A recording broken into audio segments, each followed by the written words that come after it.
It's more often than it seems, but it's often hidden behind closed doors. This week, Canadians are talking about infertility and the stresses that come with it. On National Infertility Awareness Week, those couples want others to know they're not alone.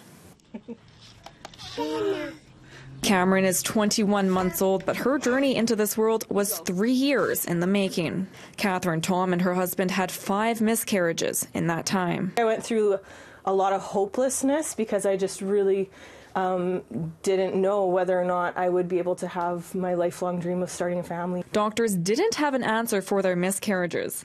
They said the couple weren't good candidates for fertility treatments. Really, what I learned throughout the whole process is you really need to be able to be with your suffering, accept it, and find yourself within that. And I think that's the biggest thing that my husband really blessed me with, was that he allowed me to really be with my grief. Tom says she would sit by herself in her garage for hours. She wants to dispel the myth that you can't be attached to a fetus.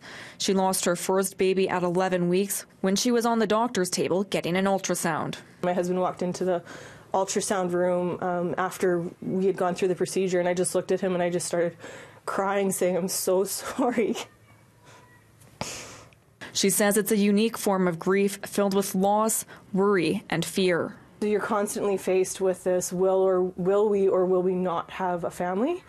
And while you're going through that, you're surrounded by people who are having babies, your friends are going on to start families and so forth. She says the couple found themselves distanced from friends even though they didn't want to be. About 1 in 6 Canadian couples struggle with infertility. I don't think a lot of people really realize that, and I think that's why people tend to maybe distance or isolate themselves from family or friends. It's because they think that maybe they're alone in this. The number struggling has doubled since the 80s. I don't know if it's exactly known why, but some of the speculation is because people are having families later in life. So again, people are putting family building on hold, and they're focusing on education, careers, finding the right partner, finding the right home where you live, and by the time they get around to building family, which becomes sort of the next step for them, then they find that there might be an issue, or when you're a little bit older, then the fertility rates do